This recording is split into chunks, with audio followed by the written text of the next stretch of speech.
হরে কৃষ্ণ প্রভু, সামনে একাদশী কবে? হরে কৃষ্ণা মাতাজি, সামনে আসছে যোগিনী একাদশী।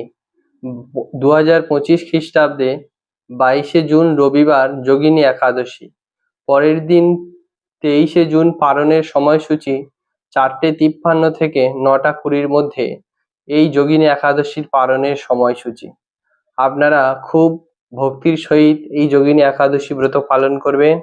সবাইকে এই যোগিনী একাদশী ব্রত যারা করবে ভগবান তাদেরকে অনেক কৃপা করবেন, তাই সবাই এই যোগিনী একাদশী ব্রত পালন করবেন।